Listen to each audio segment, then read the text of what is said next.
लाई त एकतर्फी प्रेम जुन चाहिँ यसै सुरु हुन्छ। पहिलो भेटमै के भएको थियो थाहा छैन, तर मुटुभित्र कता कता तिमी पस्न थाल्यौ। जसरी वसन्तको हावा चुपचाप फुलमा बस्छ, त्यसरी नै तिमी मेरो मनमा बस्न थाल्यौ। न त म तिम्रो संसारमा थिएँ, न तिमी मेरो कथाभित्र। तिमी मेरो विचारको उज्यालो बन्न थाल्यौ। त्यो केही समय पहिलाको साधारण कमल अहिले अचानक कवि बन्न थाले, बस तिम्रो नामको कारणले। तिमी हाँसिरहेको देख्दा मेरो मन पनि वसन्त जस्तै फुल्छ।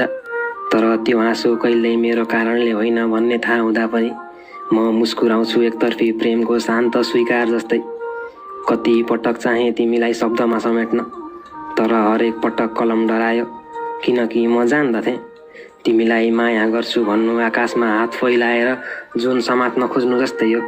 असम्भव भए पनि त्यो सुन्दर प्रयास थियो र म त्यही सुन्दर असम्भवमा रमाएँ। कहिले त